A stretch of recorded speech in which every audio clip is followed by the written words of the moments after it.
Hello, what's up? So this is the Realme P4 Lite and supposedly one of the best budget smartphone na may pinakamalaking battery. Now, unbox na natin. So as you can see, hindi na siya sealed kasi binuksan ko siya nung dumating dito. I have to check kasi mamaya bato ang laman.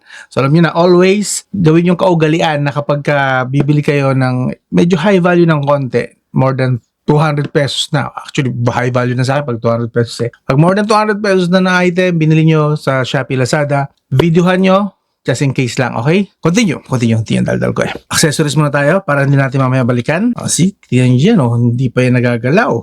So this has, kasama na sa box to a jelly case. Soft lang siya, na jelly case, transparent. Okay, not bad. Pwede na yan. Of course, pang sundot ng SIM card. Some literatures like quick guide and warranty, if I'm not mistaken. Yung unit, of course. Yun naman, hindi pa yung ginagalaw talaga. And then finally, we have the charging cable and data cable. That's Type-C to Type-A. Well, silipin lang natin saglit para sure. Yep, Type-C to Type-A. So I just have to double check para sure. This has 15 watts lang. Yeah, see that? See this part? Yeah, 5 times 3 is 15 watts. 10 watts and 15 watts na output. So 15 watts para sa 7,000 mAh na battery. So medyo may kabagalan sigurado to full charge. So yes. Oh wait, hindi ko pala nabanggit ang price, no? Tingnan natin kung worth it pa to sa price niya muna saglit. Para hindi naman makso yung oras niya to. Binili ko siya ng worth 6,500 pesos. So sulit o hindi? Well, para sa akin, considering the price ngayon na ang mga 4GB RAM na mga smartphone ay mag-umpisa na maging 10,000 pataas, this Realme P4 Lite na nasa 6,000 pa rin, I think consider ko na to na sulit, ano? Not bad na to. My God, that's 6,500 para sa ganitong specs. Sa panahon ngayon, sa 2026, I think this is worth it, okay? Binili ko po ito, don't worry, hindi po ito sponsored. Kaya real talk po tayo dito as usual. Okay, check na rin natin tong laman ng phone. Ito po ang kasama sa box. Yun! Focus na tayo sa phone. Let's go! So, speaking of the phone, ito na yun. Actually, very nice. Ang clean. Sobrang linis po ng design niya. Ang ganda. At hindi mo iisipin to na pipitsugin actually. Actually, kung titignan, parang yung iPhone siya in a way. Yung non-Pro version. iPhone 16, iPhone 17. Look, similar, no? And this is just 6,000 pesos. Nasa design pa lang tayo, ha? Nasa design pa lang tayo. Ganda. Ganda. So nice. Pati yung kulay, medyo lapit na lapit eh. Hindi naman totally. Basta, you get my point. And then, of course, meron tayo ditong Realme branding. Supposedly, dual tone na flash. Yung dalawang kulay nakikita ko, white and yellow. That's dual tone flash. That's good. Supposedly, magaganda yan pagka dual tone flash. And then sa taas, wala tayo yung nakikita rito. Sa kanan, nandito ang volume rocker and the power button. And I'm assuming this is also the fingerprint. And then dito sa baba, nandito yung main speaker, USB Type-C 2.0, main microphone, at sobrang bihira nito. Talagang sa budget smartphone na lang ba talaga natin ito makikita? The headphone jack. Old school, still the best para sa akin. Sadly, wala na nga sa flagship phones. And then what we have here is the SIM tray, supposedly. Wait, check natin. Nakaki-handy-dandy pang sundot ng SIM card. Check natin ang slot niya kung hybrid ba o may dedicated dual SIM and micro SD card. So, check natin. Good news. It's not hybrid. It has dedicated dual SIM, nano SIM, and a micro SD card. Not bad. Okay. So for now, lagyan naman natin ng isang SIM card. Yun. Para matest na natin dito sa video na to ang kanyang mobile data. And of course, buksan na natin for the first time. Ganda ng design, no? Very classy actually. Ganda. I like this. Para sa isang budget phone, kung hindi rin naman kasi ganun kataas ang specs, kaysa itsura na lang bumawi, no? Gaya nito, no? Diba? Very premium ang dating sa Shalin din. And I wonder kung itsura niya pagka, ito itsura niya pagka naka-jelly case na siya, ha? Smoky yung gilid, pero transparent, clear yung pinakalikod. Diba? Not bad. Pwede na. Malaki pa yung screen, diba? Solid. So, yun. Setup ko lang saglit. Balik ko kayo. Wait lang. Okay, so we did some initial testing. Una muna, ipapakita ko sa inyo yung specs. Sa specs po niya, meron po siyang Unisoc T7200. This is not bad actually. This is actually a good entry-level smartphone. This is solid at 1.8 GHz nga lang. Mababa ang clock speed but still okay po ito. So far sa mga na-test ko sa chipset na to, okay naman. Okay, basta ang expectations mo is para dun sa entry level din ng performance. Huwag kang mag-expect na mataas. Goods na goods po ito si Unisoc T7200. This is 12 nanometer Kita nyo naman dyan. That's octa-core and 64-bit naman, 1.8 GHz. And ang GPU nito is Mali G57, single core, one core. See that? So yun. And of course, this is running on Android 16. Yun. 4 GB, 128 GB na storage. That's 128 GB, 4 GB RAM. Of course, kung gumagamit kayo ng virtual memory, up to 8 GB RAM pa yung dagdag nyo. So, magiging 12 GB RAM to kunwari. Pero again, virtual is kunwari lang. Hindi totoong RAM. So, real talk, 4 GB RAM lang yan. Okay. Now, Antutu score muna tayo. Okay? So, Antutu score is around 385,000. That's, sabihin na natin 390,000 yan. Okay? And GPU, as you can see, although mas mataas naman ang performance niya sa CPU, still, this is considered entry level kasi nga below 800,000 tayo. So, pag below 800,000 na score sa Antutu, budget yan, entry level yan. So, considered talaga to na entry level. So, okay lang yan. And of course, if you are into gaming, of course, budget level na gaming, this supports, in fairness, 10 multi-touch naman. So, pwedeng multiple daliri while playing Mobile Legends or Call of Duty Mobile. Now, as for the camera, so this is the rear camera. So, siya kayo magulo studio ko. Pero, ang maximum video recording niya is 1080p at 30 fps. Pero yung quality talaga, hindi ko gusto. May ilaw po tayo. Mais naman yung ilaw, pero napaka-noisy. Even kahit nasa labas ako, pixelated siya. So, basically, I can say, yung mukha ni Goku parang nabubura. Kahit dito sa times 1, parang nabubura. Ito, malapit sa ilaw. Si Luffy. Times 2, times 1. Times 2. Parang okay po yung times 2 kaysa times 1 eh. This is bad. Okay, real talk. Parang ang pangit niya ng camera. Okay, anyway, this is the first camera yata na review ko below 8K. Kasi may na-test na ako dati, yung tigto 3 to 4K, okay naman, mas okay dito eh. This one is potato cam talaga siya. And this is 6,000 pesos ha. Ako, mababash ako rito sa real talk na to. Pasensya na kayo, pero yun talaga nakikita ko ngayon. I've had better camera than this one sa parang mas okay pa ngayon 2K zoom kaysa 1K zoom. 1 times lang. Yung 1 times zoom, 2 times zoom, parang bigla siyang dilinaw. Weird, no? Hello, what's up? So, this is the front camera. Nasa labas tayo ngayon. So, natural light. Pero parang masyado siyang noisy.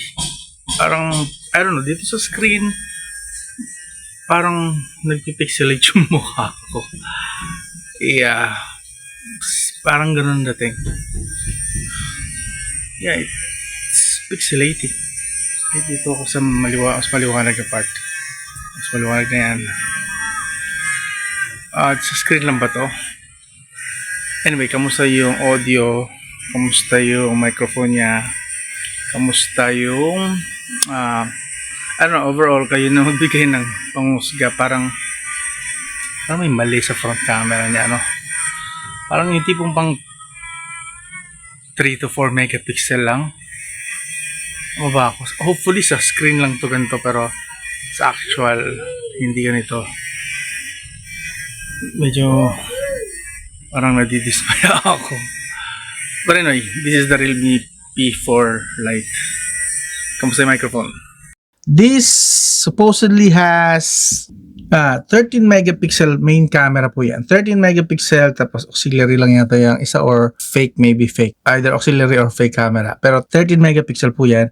And confirm nga sa front camera, mababa nga siya. 5 megapixel lang. So sabi ko tansya ko kanina around 4 megapixel. So hindi naman nagkakalayo. Kaya pala siya ganun ka-pixelated. But with the 13 megapixel actually na video recording na pinakita ko rin sa inyo, halos same lang din na pixelated ng front camera. I'd say this is the worst na na-test ko below 6,000 na camera kasi yung mga na-test ko before, Narzo 50 Lite, ZTE A75G, 5G ba yun? Something like that. So, below 6,000 pesos, mas maganda talaga yung camera compared dito. So, this one has, sabihin natin real talk, medyo basura yung camera niya talaga, both front and back. But if you just want na meron kayong pang video call, okay naman siya, makikita naman kayo ng mga kausap nyo, makikilala pa rin naman kayo na kayo yun. It's just that hindi ganun ka ganda, ka vivid, ka sharp yung kuha dito sa smartphone na to. And to be fair naman sa pictures, sa images, pakita ko na rin sa inyo samples. Yan. So, nakikita nyo, decent naman, actually very usable and social media ready na rin. Not bad sa pictures, images. Okay, so this is my initial verdict pa lang naman sa kanya. Bibigyan ko lang ito ng 4 out of 10. No, actually 3 out of 10. This is bad talaga na camera. 3 out of 10. Ang ganda ng design. Don't get me wrong, nagagandahan sana ako sa kanya. Maganda na expectations ko sa kanya. I just got surprised na ganun ka pangit yung camera niya. So, 3 out of 10. Historical tong baba na binigay kong verdict sa kanya sa camera. Kauna-unahan to, okay? And binangga ko na rin yan sa presyo niya, ha? Binangga ko na rin yan. Again, ang dami ko na na-test dito ng mga budget and entry-level phone. This is the worst. Kitang-kita talaga yung pixel dito. Okay? Now, sa settings naman, pakita ko lang sa inyo saglit. May mga nakita naman ako magaganda kahit paano rito ng mga features na possible na baka magustuhan nyo lang din naman. Oh. I found dito sa kanyang display brightness, supported niya hanggang 120Hz, which I did set na agad kanina pa lang nung during setup, 120Hz the whole time. So mamaya gaming tayo, tingnan natin kung may konting tulong ang 120Hz sa performance niya. But I'm not putting my hopes up kasi nga entry level pa rin naman ng chipset ito. Again, naka 60Hz tayo the whole time. Naka-on ng video color boost mode. So pag nanood kayo sa YouTube, Meet, Files by Google, Photos, and maybe even Netflix, may video color boost siya. And to be fair, kanina din pala habang nag-setup ako, nakatanggap ako ng system update which in-install ko na din agad para makita ko na rin exactly yung performance niya sa updated version ng software niya. Sa app settings siya, meron siya in fairness, app cloner. So pwede kayo dito mag-dual app kung gusto nyo. Pero limited lang po yung list na pwede nyo i-dual app. Wala dito Messenger. Maybe pag in-install ko Messenger, check natin para sure lang din. Pag in-install ko Messenger yata, may supported naman niya mag-dual app sa Messenger. Gusto ko lang i-sure to kasi limited lang yung kaya niya i-dual app. Tapos, pag nagkataon, hindi pa ba niya kaya i-dual app ang Messenger? WhatsApp din pa. WhatsApp, pwede rin ba? Install na lang din natin and yung mga kilala nyo na na social media and Telegram. Yan. Telegram. Tingnan natin kung magiging dual app siya dun sa settings din mismo. Installed na rin naman ng TikTok, so goods na yan. Okay, installed na. Let's see. Balik tayo dun sa dual app kung lalabas siya. Ayun. Okay, supported naman. Telegram, Messenger, WhatsApp. So, yeah. Mostly mga, what do you call this? Mga social media app pwedeng i-dual app. Pero pansin nyo, limited lang. Yan yun eh. So, hindi siya yung kagaya ng iba na pwede lahat. Any app sa yung app gallery is pwede niyang i-dual app. Dito, as you can see, is limited lang talaga. But still, at least yung mga sikat, mga kilala, mga usual na ginagamit na social media apps, supported niya agad i-dual app. Okay? That's good news. And then also, note ko lang sa inyo na napakarami po niyang bloatware. So, may mga games like Agoda, AmazeGo, Arrows, Bigo Live. Hindi ako nag-install niyan. I don't have any reason to install that except sa mga Antutu, tsaka mga ibang games like MLN, PUBG Mobile. So, Candy Crush, hindi ako nag-install niyan. Even the Facebook, actually, nandiyan yan kanina pa.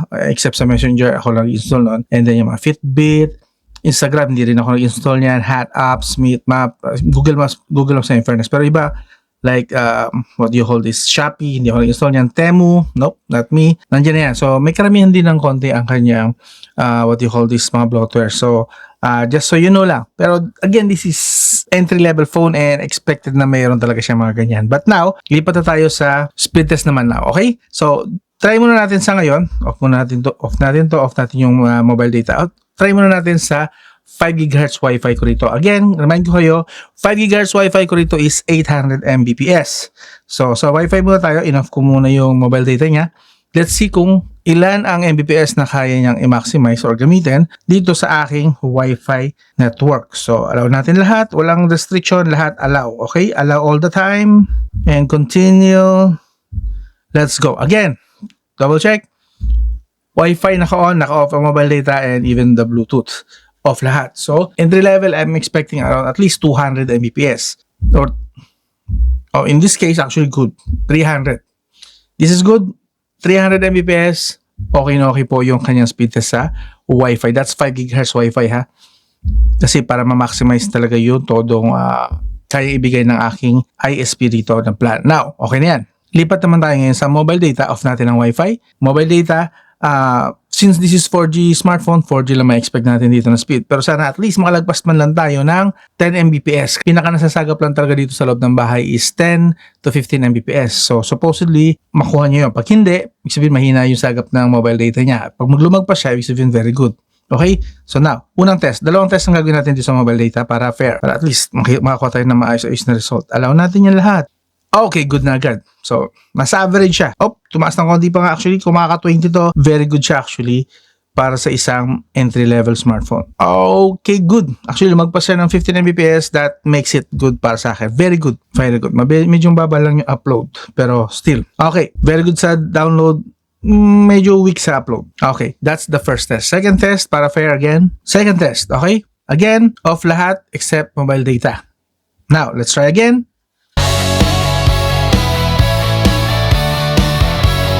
Actually, napanindigan niya. Tumaas pa nga ng konti. 21 Mbps. Good job! Maganda to. At mukhang okay to sa mga tropa nating mga riders. Kung gusto niya ng budget smartphone lang, pang magandang mukhang magandang mobile data lang, mukhang ito yon. Not to mention na 7,000 mAh din to. Mukhang ito ngayon. So, pwedeng-pwede sa mga tropa nating riders. Okay? And speaking of tropa nating riders, of course, itetest natin naman yung kanyang GPS. Okay, GPS test. Let's go. Igalaw-galaw natin para mas mag-work siya agad. Mabilis. Oop. Okay, so supposedly dapat makakuha na tayo ng spike. Okay, wala pa rin. Oops, ayun na, 12. Bababayan, supposedly dapat bumabayan by 2 to 3 minutes.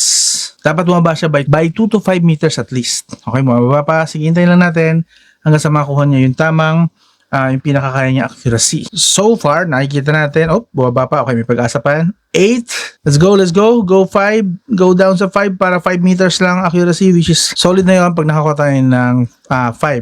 Sa 10 meters kasi is average, 5, good, 3 pababa, excellent. Actually, 1 is excellent, pero 3 is kinoconsider natin yon para may margin of error. Okay, 7, that's okay na. Umakyat tayo ngayon sa very good. Pupunta na tayo sa akit na nga sa very good. So, maganda po yung kanyang GPS. Ako, tingin ko, bababa pa yan. Ng 5. Okay, yun yung pinaka-accuracy niya. 6 meters per second. Pero ito, almost very good. At least good siya. Pasok sa good. So, okay po yung kanyang GPS. Yun. Very good. Akit pa ng excellent. Okay. Very good na siya agad. So, pangatropa nating riders, ayun na nga. Excellent. Pasok na siya sa excellent na accuracy. So, pang tropang mga riders natin to. Okay to. 3 meters, pasok na pasok. So, makunat na battery, I'm sure. 7,000 mAh, 3 meters accuracy. Maganda ang mobile data signal. Wi-Fi, hindi na masama. Malaking screen, pwede ito sa mga tropa nating riders. So far, nakikita pa lang natin na negative sa kanya ay camera lang. But for now, oh my God, pasok na, wala na, okay na. So kapag binyahe nyo to, makakakuha kayo na actually very good to excellent accuracy sa Google Maps nyo and Waze. Pasok na to. Okay na tayo dyan. Panalo na yan para sa akin. Now, sa gaming na tayo, since kanina nakita natin 385,000 and by the way, check ko lang sa battery, palubat na pala kasi tayo 35% na lang. So sa battery, meron tayo ito mga features, mukhang wala siyang bypass charging, wala ko nakikita rito ang ganun na features. Standby, close app when close, app launch management, power intensive apps. Okay ito, meron siyang app launch management. That means pwede mong i-off yung mga naka-auto start. Yes, importante po yun. Kung ayaw mong lahat ng app nagra-run agad pagka tinurn on mo yung phone, you can turn off dito. Ito okay, Android system yan eh. So, ang tuto, ayokong mag-start agad siya pagka on ang phone. Yung mga ganyang app, pwede nyo i-off. So, good siya. Pero wala siyang bypass charging na feature. Lipat tayo sa, since palubat na rin naman siya, bigyan ko muna din pala ng ng isang game lang hanggang sa bumaba siya ng 30% to 20% maybe. Pero for now, set ko muna saglit ang game para may test ko na agad ngayon. Okay? Balikan ko kayo. Add ko lang pahabolan to. Sa battery test, look at this. This is the Realme P4 Lite. 22 hours sa hub brightness. 22 hours. Ang kunat nun. Solid. Napaka-solid ito tingin ko. P for light, okay? Kung di big deal sa inyo yung camera, like pantrabaho lang sa rides, yung mga tropa nating riders yan, panalo to. 22 hours ang kunat. Solid. Highly recommended lalo. Sa 6,500 pesos. Okay, so for the ML, Mobile Legends muna tayo. Set natin sa Ultra Graphics. Parang hindi fair, no? Kung sasagad ko, no? Siguro high frame rates na lang. High lang. Lagyan natin sa high para fair lahat. Huwag ng ultra kasi this is entry level. Resolution, low. Ayan na. Low resolution pero the rest high standard. Hindi natin ginamit yung ultra maps quality, okay? So para fair lang naman. So again, naka high FPS, which is yun lang kasi sagad niya, high FPS. Okay, so here we go. Nag-average tayo sa 60 FPS. Itong FPS meter ko nga pala, ito ginagamit natin FPS meter is may discrepancy around 2 to 3 FPS. So pagpasensya nyo na kung medyo sobra siya ng 2 to 3 FPS lagi. It's okay, medyo nasanay lang din naman ako, pero consider dyan na 60 FPS. Bawasan nyo lang lagi yung score niya, yung pinapakita niyang FPS, bawasan nyo lang lagi ng 2 FPS. Okay na yun. Bagong labas na phone, gusto mong malaman specs, features, presyo, di ka malilito riyan sa bawat review, malinaw. Yun lang. Okay, nakapatay naman ang hindi, tabla lang. One tag team tsaka isang death. Pero as you can see, nakikita naman natin so far, no? Hindi siya nababa. Stable siya ngayon sa 60 FPS. Okay? Which is good. That means, okay siya sa 60 FPS. Yun na yun eh. Entry level to, so don't expect talaga na mas mataas pa rito makuha natin na ano. Totoo, text simplify, di ka na magugulo. Oh, grabe naman, hinabol pa rin. So, wala tayong nakikita. Kita nyo, wala tayong nakikita doon na fluctuation. Tuhan bro, basta smartphone, kami ang bahala. Kahit budget o flagship, lahat may tala. Kotman, yeah, tech na malinaw. Review na malaman, di puro yabang. Kotman, oo, solid ang galawan. Smartphone reviews para sa taong bayan. Tech simplified. May camera test, battery at display, gaming performance, sasabihin ng diretsahan. Hey, walang bias, walang arte, dapat kung magbigay Kotman ng sagot, pag-tech ang usapan ay tunay. Okay, so natapos natin. Stable po siya. Actually, ngayon lang yan, nagpakita yung fluctuate na yan kasi tapos na yung game. Pero the whole game, straight line po yan. So that means very good po. Kaya niya yung high settings lang sa kanyang graphics. High settings FPS, yun na naman din ang kaya niya bigay kasi. And 35 to 36 degrees Celsius lang yung temperature. So that's okay na para sa akin. Solid na yan. That's Mobile Legends. And of course, and then for our last game, of course, kailangan ko rin ito ipakita. Kanina, Mobile Legends, medyo maliit lang map zone. Konti lang ang kailangan niyang i-render. So this one, open world tayo, sa RPG tayo, or sa first-person shooting game tayo. Okay, this is PUBG Mobile. Let's go! Okay, so PUBG Mobile na tayo. Graphics settings, customize natin. Pinakakaya niyang i-heist. Yes, lagyan natin sa super smooth. Again, entry level, so lowest, pero ang frame rate settings lang ay high.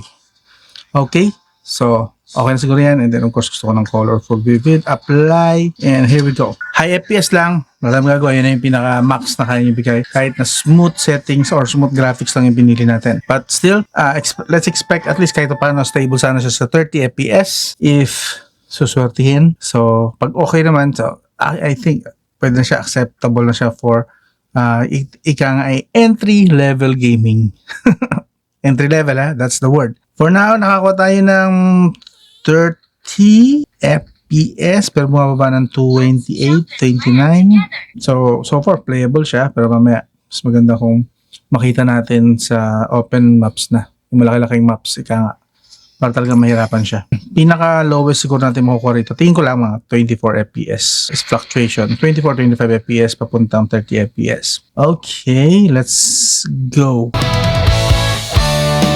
Bagong labas na phone, gusto mong malaman specs, features, presyo, di ka malilito riyan. Sa bawat review, malinaw at totoo. Tech simplified, di ka na maguguluhan bro. Basta smartphone, kami ang bahala. Kahit budget o flagship, lahat may tala. Botman, yeah, tech na malinaw. Review na malaman, di puro yabang. Botman, oh, solid ang galawan. Smartphone reviews. Pansinin ko lang, no? Parang single speaker siya. Sobrang hina nung dito na nanggagaling na sound. Like dito. Malakas.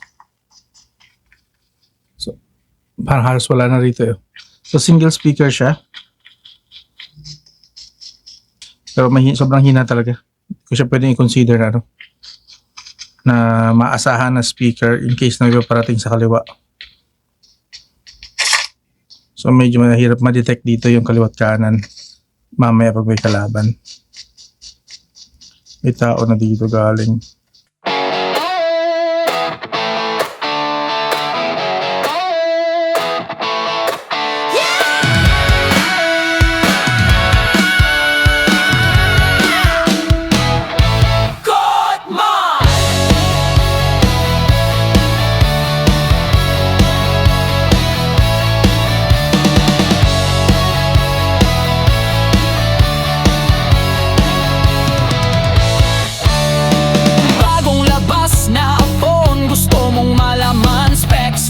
Presyo, di ka malilito riyan. Sa bawat review, malinaw at totoo. Tech simplified, di ka na maguguluhan bro. Basta smartphone, kami ang bahala. Kahit budget o flagship, lahat may tala. Botman, yeah, tech. Alright.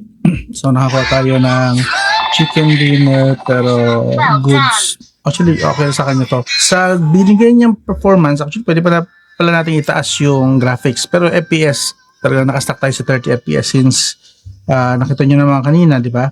This only supports high FPS. So, that's 30 FPS lang talaga. Sa graphics lang natin pwede siyang dagdagan. So, this one, goods naman pagdating sa games. And stable siya almost stable. Mga 90 to 95% stable siya sa 30 FPS. Medyo minor lang na fluctuation ng frame drops. Okay? So, okay na tayo dyan. Okay, so verdict, bibigyan ko to for the price ng 6,500.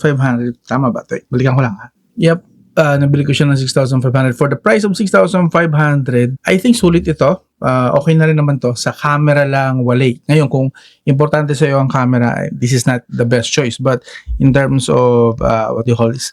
Performance and makunat yung battery. Actually, naka isang oras tayo yata nalaro. Parang wala pang wala pang 10%. Mga around 10% lang yata yung nabawas, no? So, nice din yung battery niya, makunat din. And then, GPS goods, maganda rin yung sagap ng signal. Yun lang. Sa camera lang siya bumagsak sa akin. So, overall, bibigyan ko ito ng, again, ibabangga ko lang sa price, ha? Ito kasi yung specs niya. Yan, okay? So, ibabangga natin sa price. Sa nakita ko mga goods, isang bad, bibigyan ko to ng 7 out of 10. Actually, 7.5 out of 10. Okay? Kung hindi lang sana ganun kapangit yung camera niya, bibigyan ko to ng 8.5 out of 10. But 7.5 out of 10, actually very good na siya. Okay? Design, maganda, makunat na battery. Slow charging lang kasi 15 watts lang yung nakita natin. And then, pero maganda yung GPS, multi-touch na 10, maganda din ang display, up to 120 screen refresh rate. Maganda rin ang performance para sa kanyang entry level lang na category. Okay na po ito sa 7.5 out of 10. Again, this is the Realme P4 Lite. Alright. Kung interesado kayo, iwan ko link sa video description or click nyo dito itong floating tag na to ng Shopee and Lazada kasi dito mga legit lang po na products and minsan, kung tsambahan lang din is makakuha kayo ng 500 to even 5,000 discount na price dito para sa Realme P4 Lite. Okay? Dito. Kung hindi nyo makita yung floating tag dito, touch nyo muna yung screen and then may lalabas dyan na Shopee and Lazada. Click nyo yan para maglabasan yung mga available na store, legit na store na nagbebenta nito at possible na makuha nyo ng mura lang. Okay? Yes. Highly recommended yung mga Shopee talaga na store kasi maganda yung bigayan nila doon ng discount at saka vouchers sa Shopee talaga. Okay? But kung Lazada lang, meron din po dyan Lazada. Alright? Again, this is the Realme P4 Lite. Ikaw ba, sa tingin mo, sulit ba to? I think sulit to lalo sa mga tropa nating riders. No? Camera lang talaga wali eh. Camera lang talaga wali. Pero okay na okay to. Maganda rin naman design. Yes! Kung nagustuhan nyo yung ganitong style na review, I hope consider nyo mag-subscribe, like, and share. This is Rain Manguera.